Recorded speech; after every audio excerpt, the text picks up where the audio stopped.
दत्तात्रेय के 24 गुरु भाग 2। 11 गुरु बना लेने पर भी दत्तात्रेय को अपना ज्ञान अपूर्ण ही मालूम हुआ और वे अधिक ज्ञान की खोज में आगे को चल दिए। चलते चलते एक सुंदर बगीचा उन्हें मिला जिसमें तरह तरह के पुष्प खिल रहे थे। अनेक पक्षी गुंजार कर रहे थे। पास ही सुंदर जलाशय था।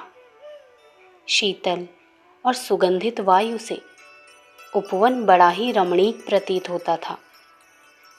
कुछ समय यहीं ठहरकर ज्ञान लाभ करने के लिए उन्होंने डेरा डाल दिया और वहां की वस्तुओं को जिज्ञासु भाव से देखने लगे। उन्होंने देखा कि मधुमक्खी संचय का अत्यंत लालच करके फूलों से शहद इकट्ठा कर रही है। उसे न तो वो स्वयं खाती है और न किसी को देती है, वरन जोड़ जोड़ कर रखती जाती है। परिणाम यह होता है कि बहेलिए उस शहद को ले जाते हैं और मधुमक्खी के हाथ पछतावा ही रह जाता है। दत्तात्रेय ने दूसरी तरफ आंख उठाई तो देखा कि सुगंध की वासना से कभी तृप्त न होने वाला भौरा कमल पुष्प में ही कैदी हो जाता है और रात भर बंधन की पीड़ा सहता रहता है। इसी प्रकार उन्होंने एक पतंग देखा जो दीपक की सुंदरता देखकर ही तृप्त नहीं हो जाता, वरन उसे अपने पास रखना चाहता है, उस पर अधिकार करना चाहता है। फल यह होता है कि दीपक का तो कुछ नहीं बिगड़ता, परंतु पतंग के ही पंख जल जाते हैं।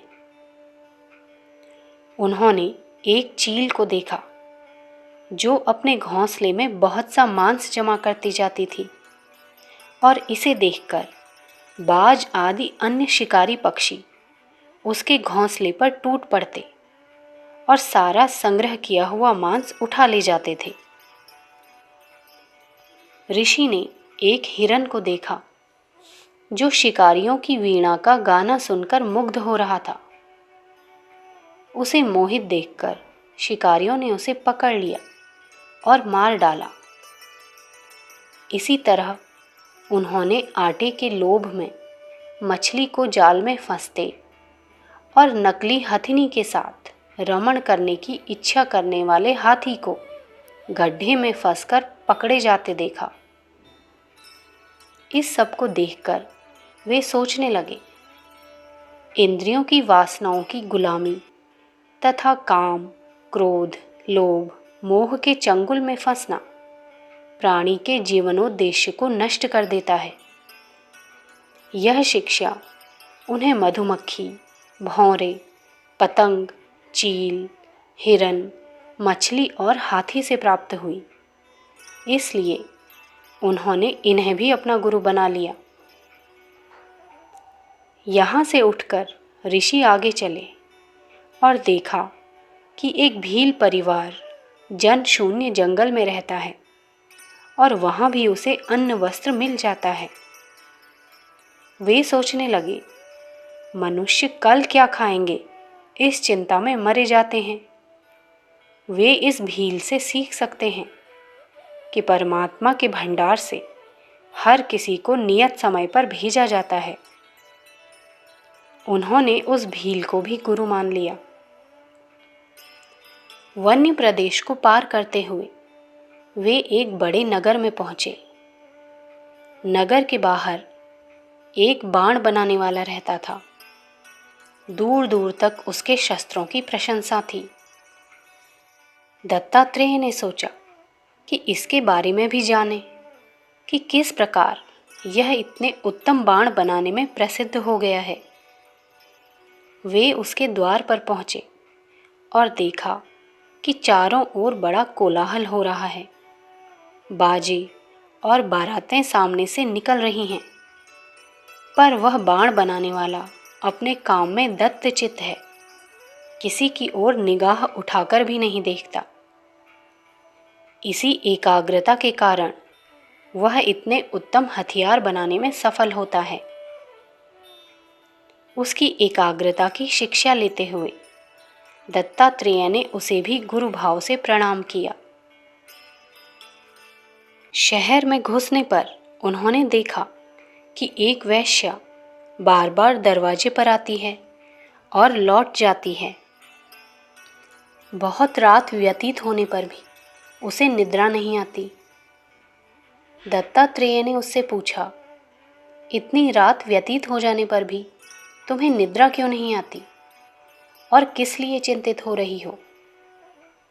वैश्या ने उत्तर दिया, महानुभाव, किसी धनी मित्र के आने की आशा मुझे व्याकुल किए हुए है, परंतु कोई आता नहीं।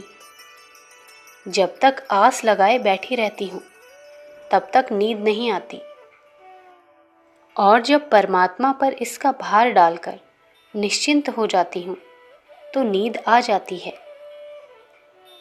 दत्तात्रेय ने सोचा कि परमात्मा पर निर्भर ना रहना ही दुख का कारण है। इस शिक्षा को लेकर उन्होंने वैश्या को गुरु बना लिया। आगे चले तो देखते हैं कि एक लड़की रात में घर का कामकाज कर रही है। उसके यहाँ कुछ अतिथि आए हुए हैं। वह संकोचवश अपने काम की खड़बड़ में अतिथियों की निद्रा भंग नहीं करना चाहती, किंतु काम करने से चूड़ियाँ तो बचती ही हैं। फिर वह सभी चूड़ियों को उतार देती है और केवल एक एक ही पहने रहती है। अब चूड़ियों का बजना बंद हो जाता है। दत्तात्रेय ने सोचा कि बहुत ज़्यादा इकट्ठा करने से ही यह बचता है, किंतु एक की ही साधना करने से, एक एक चूड़ी रह जाने से शोर मिट जाता है और शांति मिल जाती है। ऋषि उस लड़की को भी गुरु बना लेते हैं। आगे उन्होंने एक बालक को देखा जिसमें सांसारिक माया का प्रवेश नहीं हुआ है और उसका हृदय बिल्कुल पवित्र है। पवित्र हृदय वाला ही सच्चा योगी है, ऐसा समझते हुए उन्होंने उस बच्चे को भी गुरु बना लिया। इतने गुरु बनाते हुए अब वे समुद्र के किनारे पहुँचे और देखा कि उसमें हजारों नदियां आकर मिलती हैं और वो अपरिमित जल बादलों द्वारा चला जाता है। समुद्र इस हानि लाभ की तनिक भी परवाह नहीं करता और हर परिस्थिति में एक सा बना रहता है। दत्तात्रेय ने उसे भी गुरु बनाया। अंत में उनकी दृष्टि एक मकड़ी पर गई जो अपने मुंह से तार निकालती थी, उस पर चढ़ती थी, मनोरंजन करती थी और जब चाहती थी उन तारों को समेटकर पेट में रख लेती थी। इसे देखते ही दत्तात्रेय की आंखें खुल गई और जिस ज्ञान का अभाव वे अपने में देख रहे थे वो पूरा हो गया। मकड़ी का कार्य उन्होंने मनुष्य पर घटाया तो उनकी समझ में आया कि जीव सारे प्रपंच अपने अंदर से ही निकालता है और उन्हीं में उलझा रहता है, किंतु यदि वह सच्ची इच्छा करे तो इन सारे बखेड़ों को अपने अंदर ही समेट कर रख सकता है और मुक्ति का अधिकार प्राप्त कर सकता है। जो कुछ भला बुरा है वह अपने ही अंदर है।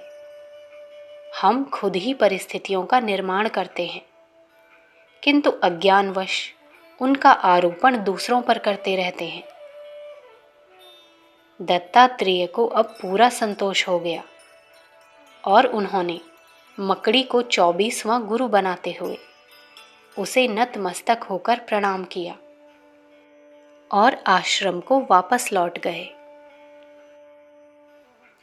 लोग तलाश करते हैं कि हमें धुरंधर गुरु मिले जो चुटकियों में बेड़ा पार कर दें, परंतु ऐसे प्रसंग बहुत ही कम आते हैं।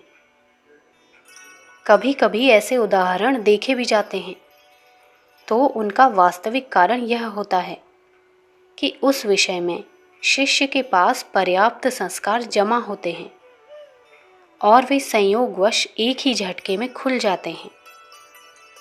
साधारणतः हर व्यक्ति को किसी कार्य में सफलता प्राप्त करने के लिए स्वयं ही प्रयत्न करना पड़ता है। गुरु चाहे कितने ही योग्य क्यों न हो, यदि शिष्य का मन दूषित है तो उसे रत्ती भर भी लाभ न मिलेगा। इसके अतिरिक्त यदि शिष्य के हृदय में श्रद्धा है तो उसके लिए मिट्टी के गुरु भी साक्षात सिद्ध रूप होंगे। अखंड ज्योति, अक्टूबर सन 1941, पृष्ठ संख्या 9-10। विचार क्रांति दूत यूट्यूब चैनल को सब्सक्राइब करें एवं अगले वीडियोस प्राप्त करने के लिए बेल आइकन दबाएं। धन्यवाद।